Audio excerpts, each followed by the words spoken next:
안녕하세요. 길동무와 함께하는 성서인문학 시간입니다.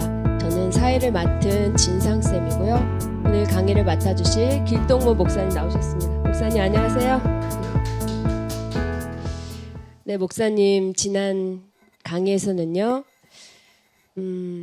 노예로 살 수밖에 없었던 그 비참한 인생들, 특히 이스라엘이 400년 노예 생활을 통해서 하나님의 힘으로 벗어나면서 하나님과 계약을 맺은 말씀, 즉 그 시대의 가장 비참한 삶을 같이 살아가고 있는 노예의 문제를 해결하는 것이 곧 복음이다 라는 말씀을 해주셨는데요.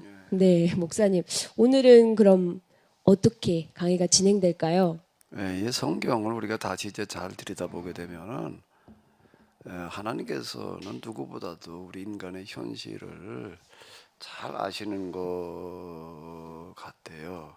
그래서 이제 이스라엘 사람들이 이제 애굽으로 내려가 가지고 400여 년 동안은 어떤 그런 노예로 전락하기 이전에 그들이 어떤 일을 해야 되는지를 먼저 경험하고 보여주시는 거예요. 네.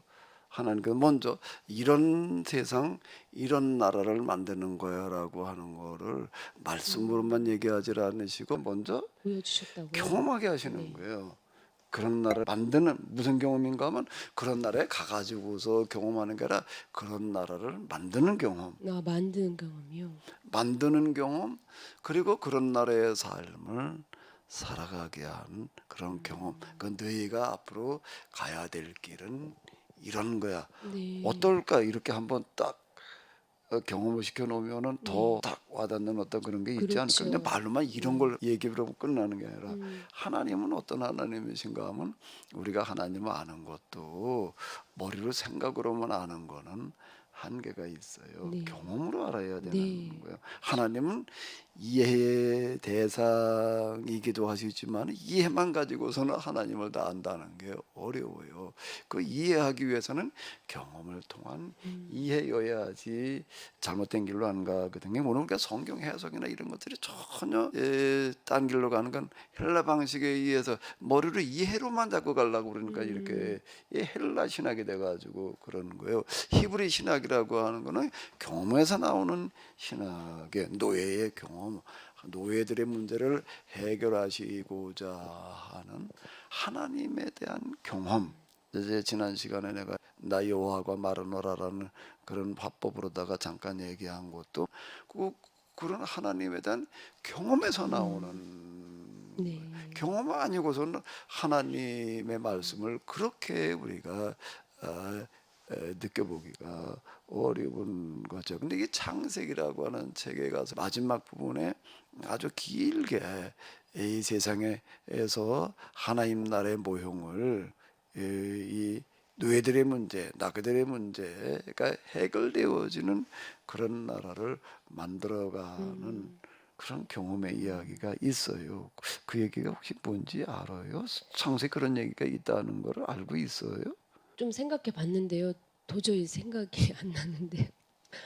모르겠습니다. 그러니까 우리는 교회에서 그동안 저 신앙생활하면서 생각 없는 신앙생활을 한 거 같아요. 아니 목사님 생각했는데도 조금 안 되는 것 같아요. 그걸 이제 다시 한번 좀 네. 생각해 보자고요. 일단 그러면은 창세기가 다 해서 몇 장으로 되어져 있는가라고 하게 되면 50장으로 되어져 네. 50장. 있거든요.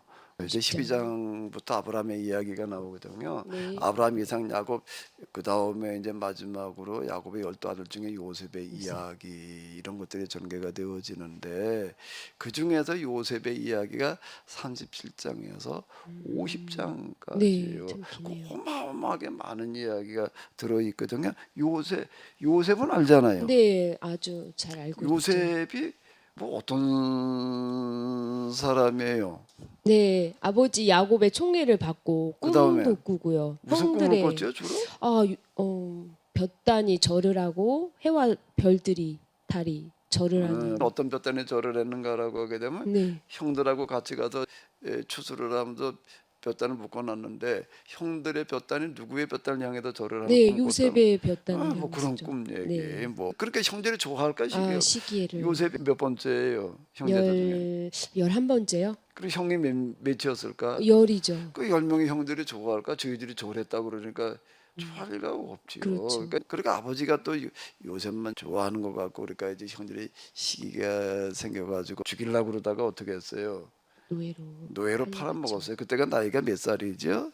7세네요. 17살이었어요. 이제 어디에다가 갖다 노예로 팔려갔나? 어디로 팔려갔어요? 네, 보디발.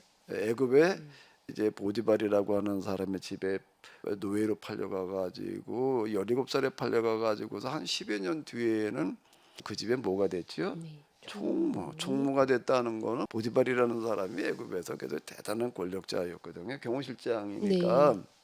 근데 그 사람 은 항상 업무에 바빠요. 그 이제 그 집의 일들 대소사를 그냥 요셉이 알아서 다 처리를 해라. 그래서 총무 이제 이렇게 얘기를 하는 건데 나한테 일일이 결제받아 가져하지 말고 네가 알아서 처리. 그만큼 신임을 받았다는 이야기예요.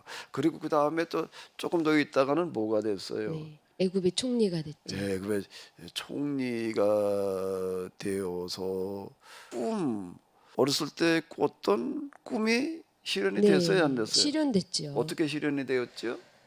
흉년 때 그 형들이 곡식을 사러 왔을 때 총리 된 요셉 앞에 다 절을 하게 되었죠. 예, 그 자기들이 죽이려고 그래도 노예로 팔아먹었던 동생이라고는 전혀 생각지를 못하고 네.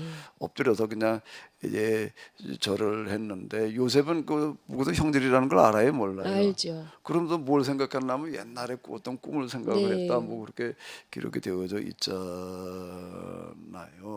요셉의 꿈 그러면 이제 우리가 이렇게 얘기를 하는데 그 요셉에 대해서는 그래도 좀 많이 들었고 좀 네. 그래도 어쨌든 많이 알고 있잖아요. 그렇죠. 흥미진진한 이야기라서. 예, 흥미진진한 네. 이야기. 그 요셉의 이야기를 우리가 이런 얘기를 어떻게 해석을 해야 될까? 그냥 어렸을 때 꿨던 꿈, 무슨 꿈, 형들한테 절 받는 꿈, 뭐 그런 게 실현됐다 이렇게 해석을 해야 되나?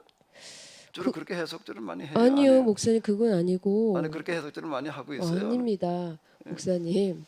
하나님을 잘 섬겼던 요셉은 하나님께서 도와주셔서 그 꿈을 이뤘다. 노예로 팔려갔지만 네. 노예로 팔려갔지만 그렇죠. 먼저는 보디발의 집에서 그냥 크게 출세를 네. 했고 또 그다음 더 큰 출세는 총리가 된 거죠. 총리가 됐다. 네. 그래서 하나님 잘 믿으면 요셉처럼 이렇게 된다. 뭐 이렇게 이해를 해야 될까? 또 대답하기가 어려운 상황이네요, 또 목사님. 자 이제 우리가 네. 요셉의 얘기도 보면 형들한테 뭐 절 받으면서 꿈이 실현되어졌다. 그리고 네. 금방 얘기한 대로 하나님 잘 믿었더니 이렇게 출세가도록 달렸다. 그러면 한번 잘 생각을 해봐요. 아니 그 얘기를 하기 위해서 그래 창세기에서는 13장에서 50장까지 그 긴 이야기를 그걸 가지고 그렇게 끌고 나가야지 될까요? 성경은 하나님의 말씀이라고 이제 우리가 얘기를 하잖아요. 네. 그리고 경전이에요. 그 경전의 수준이라는 거가 그래 겨우 형들한테 뭐 절반 얘기 아니면은 그냥 너희로 팔려가서지만 맨바닥부터 이렇게 어떻게 해가지고도 출세했다는 무슨 뭐 성공 신화, 아니면 무슨 영웅전 이런 걸까? 목사님 자꾸 출세 이렇게 하니까 좀 듣기는 좀 거북한데요. 온갖 역경, 죽을 고비를 넘기고 그 하나님을 잘 섬긴 요셉이 애굽의 총리가 되었다는 건 그래서 그냥 그 형들이랑 뭐 가족들 잘 보살펴줬다 용서하고 뭐 이런 정도 얘기. 그런데 인류 역사를 보게 되면은요, 네. 또 우리나라 역사 네. 뭐 멀리 갈 것도 없이 그냥 조선시대 역사만 보더라도요, 그런 아주 맨손으로 완전 하층민으로 출발을 해가지고서 크게 출세하는 사람들의 이야기는 얼마든지 있어요. 조선이라는 이 나라를 만드는데 주도적인 역할을 한 정도전이라는 사람도 이렇게 보게 되면 무슨 서출 출신이고 뭐 어쩌고 저쩌고 해가지고서 아주 그 완전 밑바닥인 사람이었어요. 그런 사람이 어떻게 저 공부를 해가지고서 고려를 무너뜨리고 조선을 만들어내는 그 왕을 세우고 뭐 이제 그러는 큰 일들을 해나가는 그런 사람들이거든요. 우리나라 역사로 들어가게 되면 뭐 고주몽 이런 사람들 보게 되면 완전 어머니하고 외톨이로 출발해가지고서 나라를 세우는 그런 인대간의 사람들 얘기는 얼마든지 있는 그럼 목사님 거예요. 그 사람들은 하나님이 없었잖아요. 뭐 하나님 안 믿고도 그렇게 하는데 네? 하나님 안 믿고도 그런 뭐 흔히 우리가 얘기하는 성공 신화, 네. 뭐 영전에 등장하는 사람들이 뭐 성경 하나님 믿어가지고 하나님 도우심을 얻게 됐다는 얘기가 아니거든요. 네. 그거 아니고도 우리나라에도 지금 맨손으로 출발해가지고 대기업 일구는 사람들이 얼마나 있어요. 지금 아직 세계적인 기업, 그저 애플 이라고 하는 건 만들어내는 사람 이렇게 보게 되면은요 창업자 스티브 잡스. 사업자 네. 잡스 그런 사람들 이렇게 보게 되면 뭐 컴퓨터 하나 살 돈이 없어가지고서 이러던 사람들이에요. 그래가지고 아마 요즘 세계 최고의 기업 그러면 아마 대표적인 기업이 지금 애플이거든요. 한 나라의 최고 부자가 아니에요. 세계 최고의 그런 기업을 만들어내는 거예요. 그뭐 MS 오피스의 빌 게이츠도 크게 다르지 하는 거예요. 대학을 댕기다가 관두고서 그냥 시작을 해가지고서 이렇게 만들어내는 사람들의 얘기는 얼마든지 있어요. 그러면 성경의 이야기가 창세기가 겨우 그냥 마지막 얘기가 이런 거나 얘기하고 끝나야 될까요? 한번 잘 생각을 좀 해봐봐요. 네, 또 생각을 또 깊이 해봐야겠는데요. 그걸 끝난다고 그러면 좀 아닌 것 같지 않아요? 그래서 뭔 차이는 있을 것 같습니다. 지금. 자, 그러면 성경이라면은 적어도 성경에는 무슨 책이어야 될까요? 뭐를 얘기하는 책이어야 될까요? 뭐를요?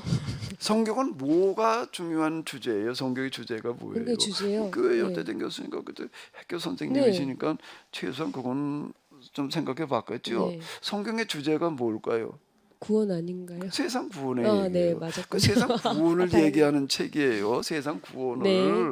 다른 데서는 세상 구원을 얘기하는 책이 네, 없어요. 세상 구원. 세상 구원의 이야기를 담고 있는 이야기여야지 되는데 창세기라고 하는 책에 그 중요한 12장부터 이제 쭉 연결되어져 가지고 50장까지 아브라함, 이삭, 야곱, 요셉의 이야기로 이어져 내려가는 이야기가 무슨 이야기여야 될까요? 하나님께서 그 사람을 통해서 그 사람 사람을 통해서 통해서요. 그 사람들 통해서 네. 뭐 하는 이야기? 세상 구원할 수. 구원하는 얘기. 아브라함이 세상 모든 사람들을 다 복받고 살아야 되는데 그런 세상을 만들어야 되는데 하나님이 계시다라면은 그런 걸 원하시는 분이실 텐데 그리고 그 하나님을 믿는다면은 그 하나님을 대신해서 그런 세상을 만드는 것이어야 될 텐데 이렇게 생각을 하는 거예요. 그래서 그다음 믿음의 조상이라고 그러는 네. 거예요. 복의 근원이라고요. 네. 그 아브라함 그런 생각으로 그렇게 한 사람이에요. 네, 그렇군요. 그리고 이제 이삭 야곱은 내 아버지 이삭의 하나님, 내 할아버지 누구? 아브라함의 하나님, 내가 네 하나님이 되어 주겠다. 그래, 내 너를 통해서 세상 모든 데 복을 받게 하겠다. 야곱에도 이렇게 얘기를 하시거든요. 네. 그럼 창세기에서는 아브라함 그런 꿈을 꿨어요. 이삭과 야곱은 그 약속이 주어졌어요. 네. 이제 너희 조상 아브라함에게 했던 그런 약속이 너희를 통해서 이루어지리라. 지리라.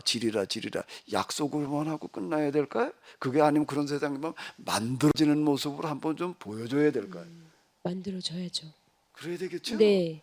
그래야 될 거 아니에요. 그 창세기의 나머지 요셉의 이야기는 뭔가 하면 아람의 꿈 꿨고 이삭 야곱에게 약속으로 주어지던 그런 말씀들이 요셉에 와가지고 어떻게 실제로 그런 세상을 만들어지는가, 요셉이 그걸 어떻게 만들어가는가라는 이야기를 다루고 있는 거가 뭔가 하게 되면 창세기 그 요셉의 이야기예요. 근데 이렇게 좀 생각해 본 적이 있나요? 그런가요, 목사님? 그런가요? 아, 그렇군요. 저도 요셉의 얘기 그러면 그냥 앞에도 얘기한 거 형들한테 뭐 절 받아도 아니면 뭐 출세를 해가지고 꿈이 이루어졌다는 정도 이상으로는 네. 한 발짝도 못 나가겠더라고요. 그런데 어떤 하나님을 경험했던 그런 경험들을 가지고 이렇게 다시 읽어 내려갔는데 내가 너무 놀란 게요. 아니 요셉의 얘기가 이런 거였나.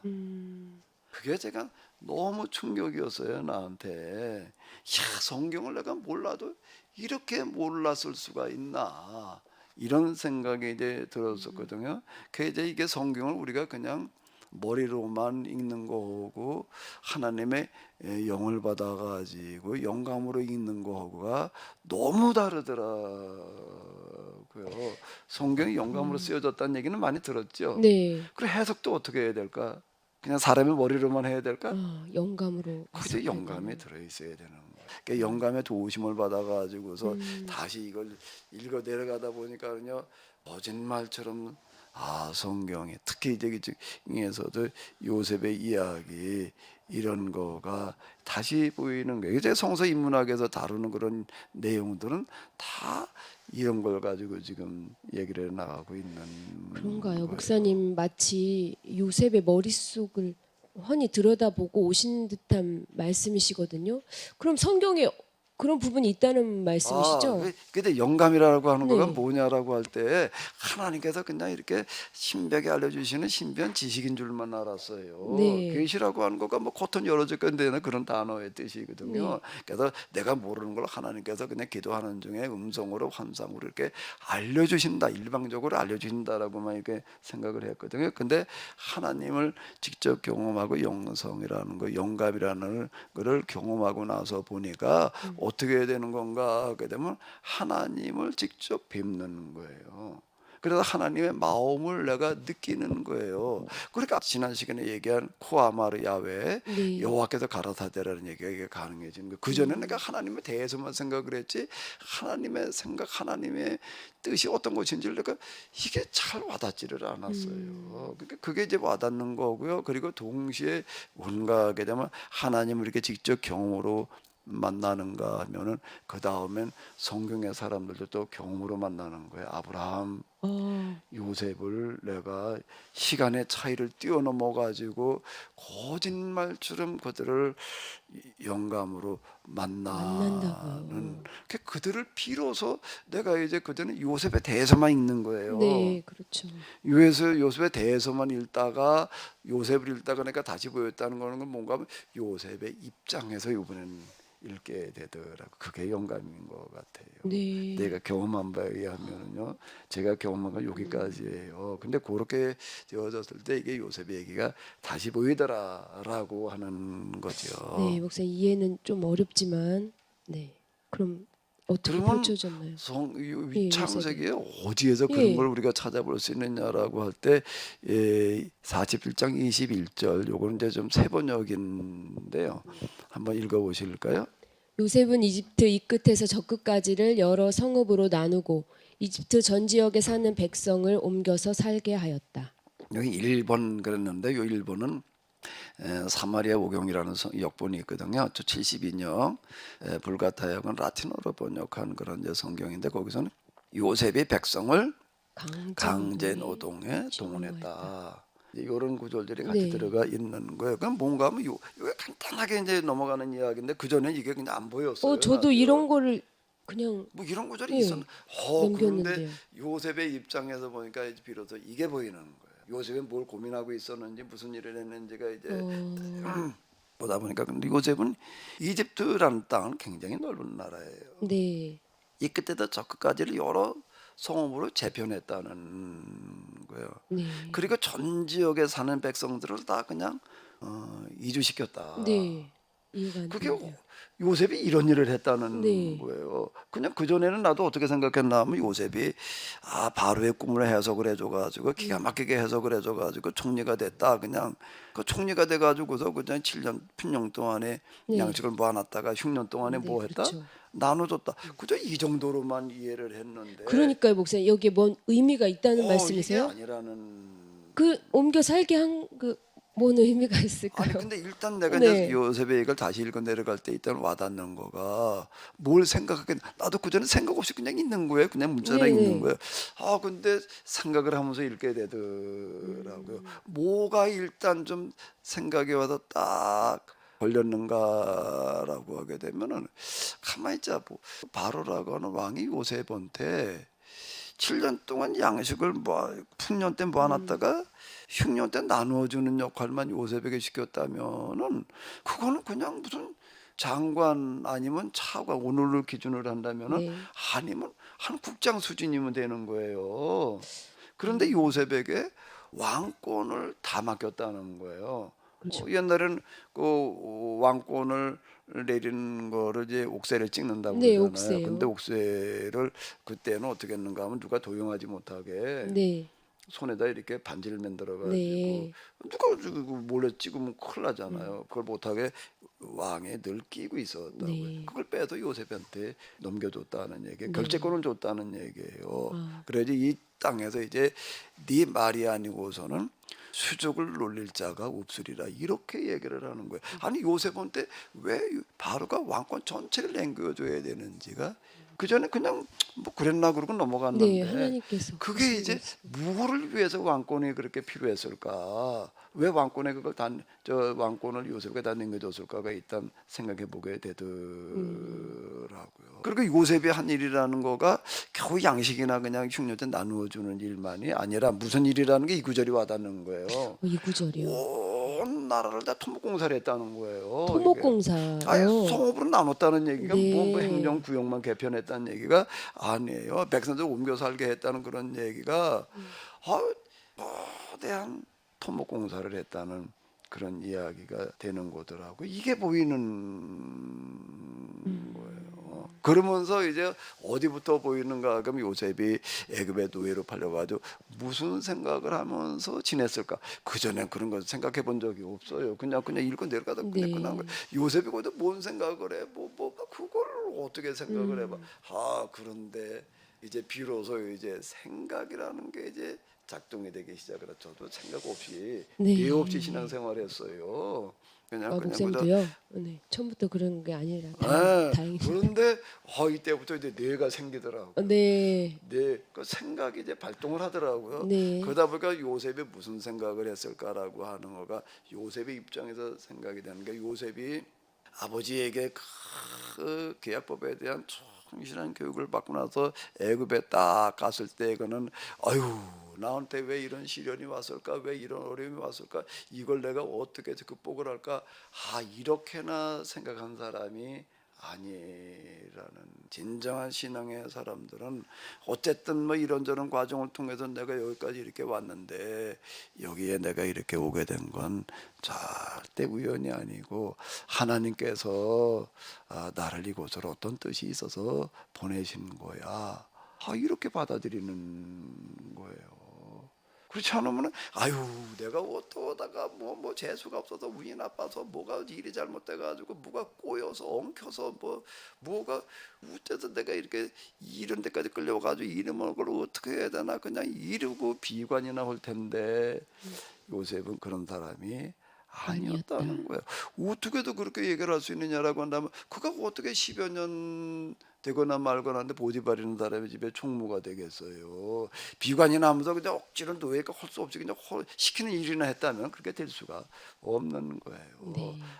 아주 그는 거기서 뭔가 적극적인 그런 삶을 살아갔다는 이야기가 되는 거거든요. 요즘은 뭘 가지고 고생을 하는가 하면 하나님께서 나를 왜 이 나라로 이렇게 보내셨을까를 음. 가지고 고민하면서 이제 그걸 찾아 나가는 거예요. 근데 요셉의 눈에는 뭐가 들어왔을까? 요셉에게는 아브라함, 이삭, 야곱에게 계속 주어진 약속의 말씀이 있었어요. 뭔가 하면 너와 네 후손을 통해서 어떻게 하리라? 복을 모든 받으리. 사람이 복을 받으리라. 이 약속의 말씀이 이제 그에게 주어져 있어서 그걸 가지고 생각을 하는 건데 거기 와서 보니까 대부분에 대한 노예 수준으로 살아가는 그렇군요. 거예요. 그러니까 이들의 문제를 어떻게 해결을 할까를 가지고 이제 고민을 하면서 방법을 어떻게 하는가 하면 방법을 어떻게 하는 거예요? 찾아가는 거예요. 네. 방법을 뭐라는 거라고요? 찾아가는 삶. 하나님께서 시키시는 대로만 하는 게 아니에요. 네. 그건 노예지요. 그러고 보시지요. 그렇군요. 창의적으로 창의적이라는 말을 우리가 많이 듣잖아요. 네. 찾아가는 거예요. 이걸 어떻게 해결해야 될 걸 가지고 고민을 하는. 아, 그럼도 그가 30대 한 중반쯤 그러니까 이제 10대 중반에 와가지고 20대 한 20여 년 지나면서 비로소 이제 그에게 마스터 플랜이라는 게 딱 세워지는 거예요. 아, 이 나라의 모든 사람들을 다 정말 이 여러 가지 가뭄 없이 흉년 없이 살아가게 하려면 공평하게 살려고 한다고 하게 되면 이렇게 하면 되겠다라는 방법이 찾아지는 거예요. 근데 방법은 찾아졌는데 뭐가 문제일까? 노예 신분이잖아요. 그리고 또 그걸 하는 거는 자기 힘 가지고 될 수 있는 그렇죠. 게 아닌 네, 힘이 거예요. 없죠. 이건 하나님의 전적인 도우심 가운데서만 가능한 거예요. 그럼 이제 여기까지 하고 이제 그 다음에는 어떻게 하는가 하면 이제 진인사 대천명이라는 말 알죠? 네. 뭔 얘기예요? 진인사가 예, 뭐예요? 할도리를 다하면 그 다음에 대천명은 네, 하늘이 돕는다. 예, 하늘을 기다린다. 아, 대천명. 그렇군요. 대천명이거든요. 네. 사람이 할 도리를 다 할 진짜예요. 다 한 다음에 그 다음에 이제 하늘의 하늘을 도우심을 기다린다. 기대한다. 하나님의 도우심을 기다린다. 뭐 그 얘기가 네. 이제 이렇게 되는 똑같은 얘기예요. 아, 그렇군요. 그 다음에 이제 하나님께서 이제 하실 일이에요. 그러니까 하나님께서는 어떻게 하시는가 하면 그런 요셉을 잘 아시기 때문에 요셉의 그 구상을 실현할 수 있는 기회를 주시는 거예요. 어떤 방법으로 주셨을까요? 꿈과 관련되지 않을까요? 꿈 해석? 요셉이 바로의 꿈을 해석을 하잖아요. 네. 누구도 해석하지 못하는 꿈을. 그러니까 우리는 하나님께 요셉에게 지혜를 주셔서 네. 요셉 꿈을 해석했다. 네네. 원래부터 꿈을 좋아했으니까 꿈을 네. 잘 꿨으니까 꿈쟁이니까 꿈꾸는 요새. 그렇게 생각을 했는데 나도 그렇게 알았어요. 근데 내가 다시 읽어 내려가다 보니까 아, 요셉은 바로가 꾼 꿈이나 해석하는 해몽자가 아니라 요셉으로 하여금 꿈을 꾸게 하는 자라는 거예요. 꾸게 하는 자요. 해석이 아니라 하나님께서 네. 요셉의 구상을 실현시키기 위해서 바로에게 꿈을 꾸게 하시는 바로에게 꿈을 꾸게 한다고요. 그거 왜 꿈을 꾸게 하는 거야? 요셉의 꿈을 실현시키게 하시기 위해서 그걸 되게 하시려니까 그래서 요 바르게 꿈을 꾸게 하시는 거예요. 그러니까 누구도 그 꿈은 해석을 못해. 누구만 해석을 할 수 있을까? 요셉만 할 수 있는 거야. 그 꿈이라는 거가 내용이 뭔지 기억나요? 네, 알죠. 뭐예요? 7년 동안 풍년, 네, 그다음에 그다음에 7년 흉년이잖아요. 그게 올 거라는 거를 가서 얘기를 해주는 거야. 그러면 이제 요셉이 가서 그 꿈을 얘기를 해석을 했더니 야, 네가 총리되라 그랬을까?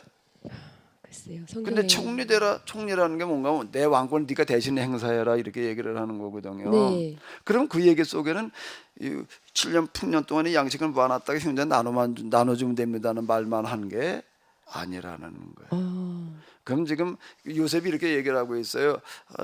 하늘의 하나님께서 왕에게 이런 꿈을 꾸게 하셨습니다. 이러고 이제 이 꿈을 해석을 시작을 하는 거거든요. 그럼 이건 뭔가 하면 왕에게 지금 기회를 주시는 겁니다. 기회를 주시는 건데 뭔가 하면 7년 풍년이 오고 흉년이 오는데 이 나라에 7년 흉년 비가 안 와가지고 가뭄이 여러 해 든다라고 하더라도 그런 걱정 없이 살아갈 수 있는 그런 나라를 만들어라. 그리고 이 땅에는 모든 사람들, 이 나라에 있는 사람들 다 신분, 지위, 빈부의 격차가 없이 이렇게 다 행복하게 사는 그런 나라를 만들라라고 기회를 주시는 겁니다. 그럼 왕이 뭐라고 그럴까? 어떻게 하면 그렇게 되냐? 당연히 그 네, 말을 네. 물을 거 아니에요. 네, 그렇군요. 그럼 풍년 동안은 양식을 많았다가 흉년 동안은 이러이러하게 하면 됩니다. 네. 그러니까 왕이 들어보니까 아, 근데 그 일을 하려면은 왕권을 직접 행사하지 않고서는 그렇죠. 안 되는 거예요. 있어야죠. 그러니까 그러면 네가 내 이름으로 내 이 결재권을 가지고 네가 한번 해봐라. 이렇게 전개가 되는 거예요. 아, 그렇군요. 그럼 이제 그 다음에 요셉은 무슨 일을 했을까? 풍년 동안에는 뭘 해야 되는 거예요? 양식 모아놓는 네, 거죠. 그래야죠. 그것만 했을까? 거기 보게 되면은 네. 요셉이 마차를 타고 전국을 시찰했다는 얘기가 네. 나오죠. 네. 마차를 타고 전국을 뭘 하러 돌아다녔을까? 야, 내가 총리 됐어라고 뻐기고 돌아다녔을까? 그건 맞지 않네요. 연구원들을 대동하고 연구원이요. 연구원들을 기술자들을 네. 대동하고 좀 뭐 요즘 쓰는 말 네. 엔지니어들을 선발을 해가지고 대동하고 전국을 돌아다니는 네. 앞으로 이제 7년 풍년이 지나면 흉년이 올 텐데 어디다가 이제 큰 저수지를 만들어 가지고 7년 흉년 가뭄이 와도 물 걱정 없이 농사질 만한 데가 어딜까를 시찰하고 다니는 거예요. 그건 무슨 소린가? 그러면 이집트라는 나라는 그 비가 안 오는 데거든요. 근데 네. 1년에 한 번 꼭 홍수는 나요. 아니 네. 비가 안 오는데 어떻게 홍수가 날까? 글쎄요. 그 나일강이라는 아, 강이 네, 있다는 거는 나일강. 네, 알죠. 알죠. 나일이라는 강이 있는데 그 강은 그 발원지가 어딘가 하면 저 아프리카 적도 그 네. 중심지 대륙이에요. 네, 그렇군요. 거기서 물들이 여기저기 아프리카 대륙에도 여기저기도 모여가지고 그 다음에 마지막으로 흘러내려가는 거가 어딘가 하면 이집트의 나일강이에요. 그러니까 네. 거기서 비가 이제 열대 우기? 우기가 그런 게 예, 아니라 예. 1년에 한 번씩 비가 오잖아요. 그 비가 오면 다 흘러도 어디로 가는가 하면은 나일강으로 나일강. 흘러 들어오는 거예요. 그럼 그때 이스라엘 사람들은 이제 여기저기 댐을 막았다가 그 물 가지고서 이제 농사를 짓고 그러고 살고 있었거든요. 네. 그게 저 애굽의 농사법이에요. 근데 이제 그 사람들이 어떻게 했는가 하면 1년치만 물을 가두는 거야. 네. 왜 내년에 또 네, 홍수가 그렇죠. 나니까. 범람하니까. 그런데 요셉은 무슨 생각을 하는가 하게 되면 요 정도 가지고는 안 되겠고 꼭 만일의 경우가 있거든요. 네. 그럼 어떡하다가 비가 안 오면 어떻게 해야 돼? 굶어 몸살 죽어야 지울 되나? 수가 그러니까 없겠죠. 이게 대비하는 거예요. 네. 뭘 하는 거라고요? 대비요. 대비하는 거예요. 대비하는 유비무한이에요. 네. 이거는 만고의 진리고 하나님께서 만들어 놓으신 법이에요. 그러니까 요셉은 이렇게 생각을 하는 거예요. 다 큰 저수지들을 만들어 가지고 물을 가둬놨다가 그다음에 물만 가둬놓으면 끝나나? 또 뭐를 해야 돼? 물이 갈 수 있게 길을 물길을 만들어 놔야지. 그 네. 수로잖아요. 네, 수로. 수로를 만들어 가지고 또 수로만 만들면 되나? 어떻게 해야 될까? 물 가진 농사 지을 수 있는 농지들을 갖다가 잘 네. 정비를 정리. 해놔야지 될 거 그렇죠. 아니에요. 또 토지 구획 정리라는 얘기 요즘도 그렇게 네. 얘기를 하는데 그 얘기가 이렇게 되는 거예요. 요셉은 이걸 구상을 하는 거예요. 이렇게 하게 되면은 참 모든 사람도 행복하게 살게 될 텐데라고 생각을 하는 거예요. 그래서 그 작업을 하는 거예요. 흉년 동안에 요셉이 양식을 나눠주는데 어떻게 나눠줬지요? 팔았죠. 그냥 아니죠. 무료로 줬나요? 팔았습니다. 돈 받고 팔았어요. 네. 돈 받고 파는데 적정 가격으로 팔다가 보니까는 그때는 화폐가 요즘처럼 이렇게 활발하게 거래되던 때가 아니에요. 네. 화폐가 있긴 있었지만은 그 돈이 다 떨어졌어요. 그 양식을 사 먹을 수가 없어. 한 달치 먹고 났더니 돈이 없어. 그럼 어떻게 해야 되나? 굶어야 되나? 그럼 아니죠. 어떻게 해야 돼? 그다음엔 아마 땅을 들고 그럼 오잖아요. 가지고 있는 건 그다음에 땅밖에 없는 네. 거예요. 그러니까 와가지고 굶어 죽을 수는 없고, 뭘 가지고 올까? 땅을 가져. 땅을 가지고 와서 이제 이걸 좀 사십시오. 그러면 이제 땅을 다 이제 사는 거예요. 양식으로 바꿔주는 거예요. 네. 이제 뭐 돈으로 줬다는 얘기가 아니라 양식으로 바꿔주는 거거든요. 그 이제 땅도 이제 다 이제 거둬들이는 거예요. 그러고 났는데도 계속 가뭄이 들다 보니까 그다음에 어떻게 되나? 또 먹을 게 또 떨어져서 그다음에 뭐 어떻게 해야 되나? 그다음엔 자기 자신들을 예. 네, 거기 보니까 네. 뭐라고 나와 있어요. 우리 몸뚱아리 맞아요. 사십시오 그러는 몸뚱아리. 거예요. 네. 몸뚱아리 사십시오 그러니까 이 사람들은 노동력을 다 사는 거예요. 맞습니다. 그래가지고 얼마쯤 시간이 지나고 나니까 애굽에 있는 모든 돈들이 다 모여온 거야. 네. 모두 모여온 거예요. 땅도 땅도요. 또 뭐도요. 노동력도 이렇게 되다 보니까 이제 사람들이 다 어때 됐을까? 그 전에는 좀 땅에 마진이 가진 사람도 있고 조금 가진 사람도 있고 부자도 있고 가난뱅이도 있고 그러고 했는데 이제 이렇게 되다 보니까 어떻게 됐을까? 다 똑같아져 버린 똑같아졌겠네요. 거예요 이제 사람들이. 네. 아무 다 똑같아, 그죠? 네. 다 이제 바로의 종이야. 네. 네? 바로의 종. 이제 요셉이 허른 대로 다 해야 되는 거예요. 네. 똑같아진 거죠. 네. 똑같아진 거예요 이제. 똑같아 줬어요. 그 제사장의 전지는 사지 않았다라고 얘기하는데 그 제사장의 전지라는 거 그죠? 그 뭐야 왕의 땅이라는 것과 같은 얘기가 되는 거예요. 바로의 땅 그 직접 관할하는 거 이외에는 이제 다 사들였다는 얘기가 되는 거예요. 그럼 이제 몸뚱아리를 다 샀으니까 이제 그 다음에 이 사람들은 요셉이 호래낸 대로 해야 돼, 안 해야 돼? 해야 호래인데 되는데. 일을 해야지 밥을 줄 거 아니에요. 네. 일을 해야지 밥을 주는 거예요. 이 사람들 데려다가 무슨 일을 시켜야 될까? 남의 나라 정복 전쟁을 가야 될까? 요셉은 무슨 일을 해야 될까? 그 아까 저수지 만들고 수로 만드는 그 일을 해야 할 것 같은데. 7년 풍년 동안 요셉은 바쁘게 살았어요.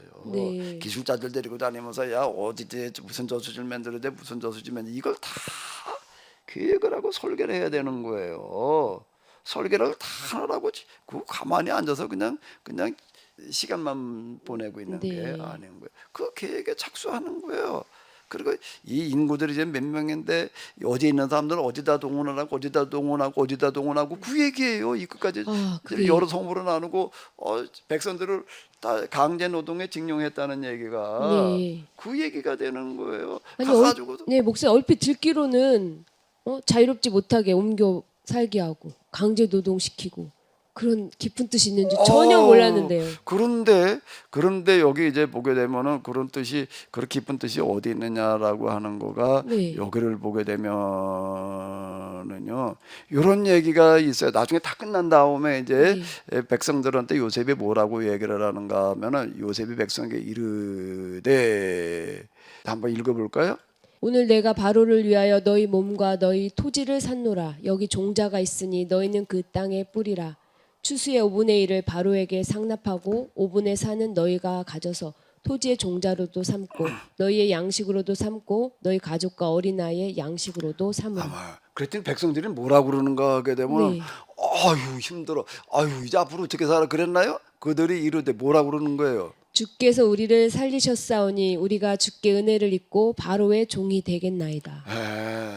그럼 요셉은 무슨 일이나 강제 노동에 징용했다 동원했다는 얘기는 백성들을 위해서 그렇게 했다는 거예요. 아, 그렇군요. 그러니까 백성들이 이 말을 할 거 아니에요. 네. 백성들이 이 말을 하는 거예요. 그 5분의 1세라는 그런 것도 세금도 그 전에 내던 거는 70% 80%는 냈는데 20%만 내라는 얘기예요. 이게 지금. 그런가요?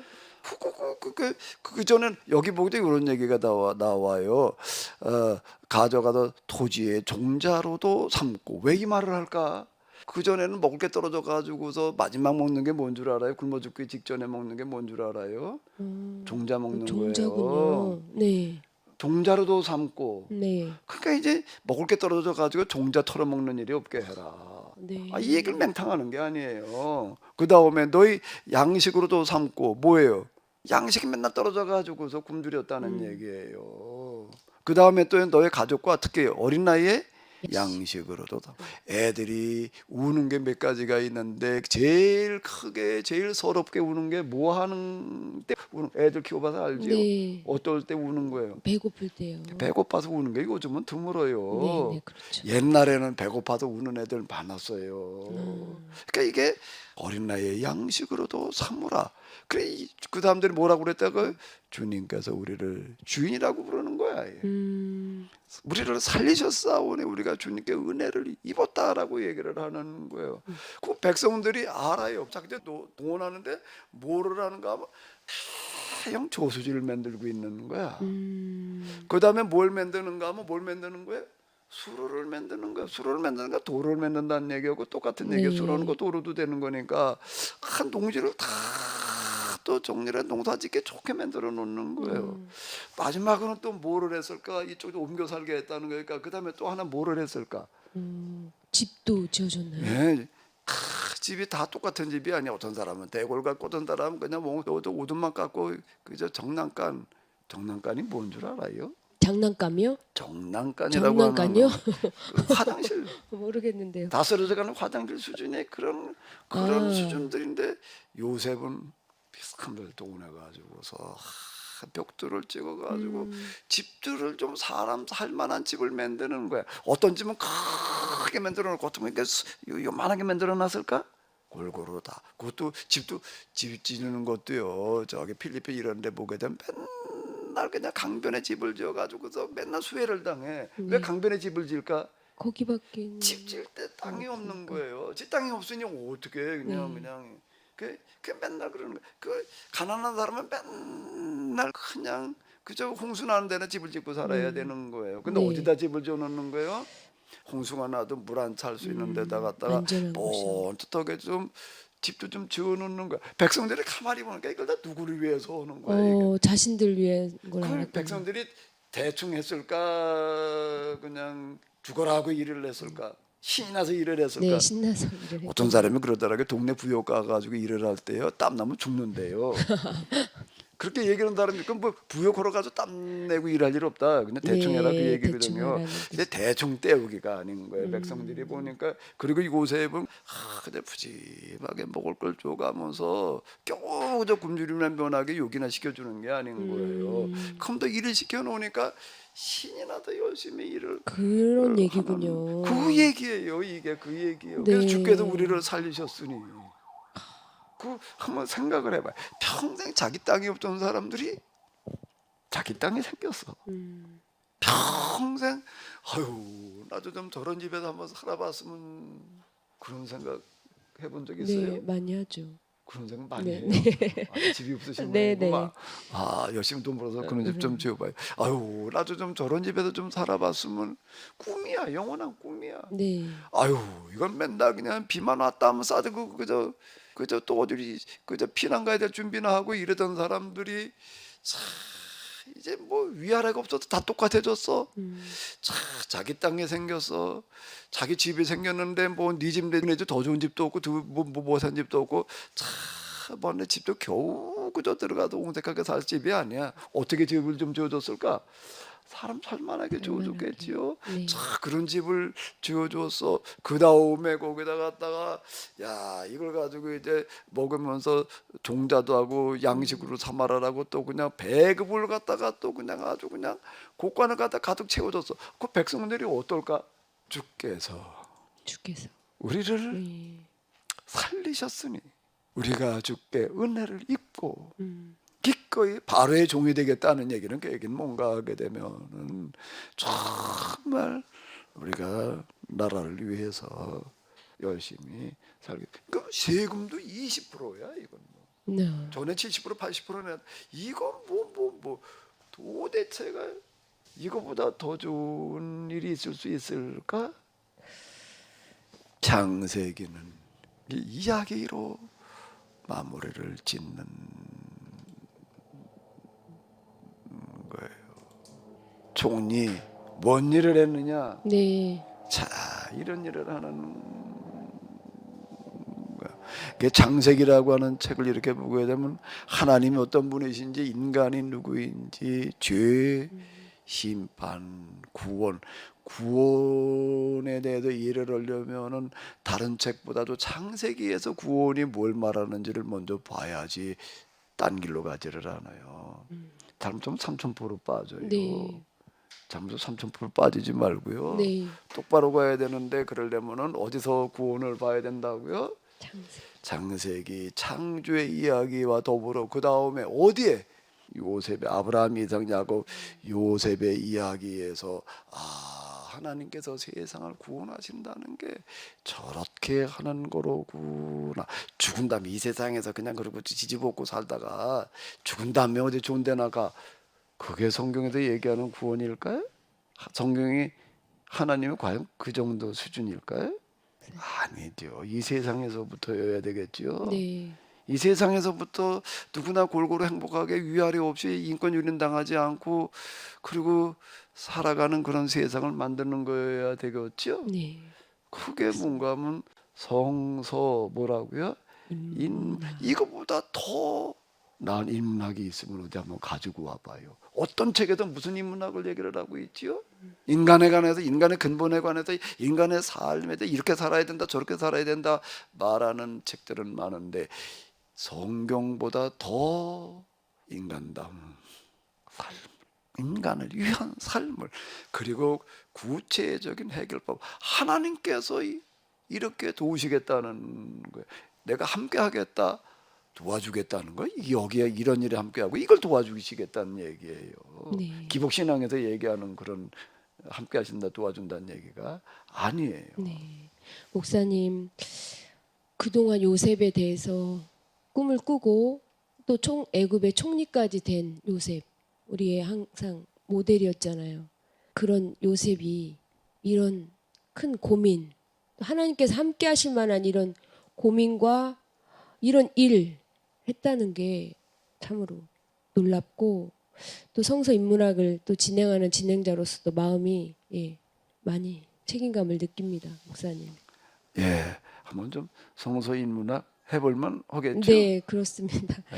예. 예, 목사님, 그럼 다음에는 새로운 인물인가요? 어떤 것이 펼쳐질지 네, 궁금합니다. 이제는 이걸 가지고 이제 또 전 세계 모든 사람들, 여기 이제 애굽이라고 하는 나라 하나였잖아요. 네. 근데 전 세계 모든 사람들을 어떻게 좀 이제 구원할까? 네. 구원이라는 얘기가 성경에서 얘기하는 구원이 뭔지가 이제 조금 감이 네, 잡혔지요. 알겠습니다. 헬라식 구원이 아니에요. 네. 히브리식 구원이에요. 히브리식 구원은 인간의 문제를 구체적으로 해결하는 거예요. 네. 이걸 가지고 또 이제 전개시켜 나가는 이야기가 또 네, 등장을 해요. 그렇군요. 성경 여기서 끝나면 안 되겠지. 네, 전 세계로 펼쳐질 다음 시간을 기대해 보겠습니다, 목사님. 오늘 강의 감사합니다. 네, 수고하셨습니다.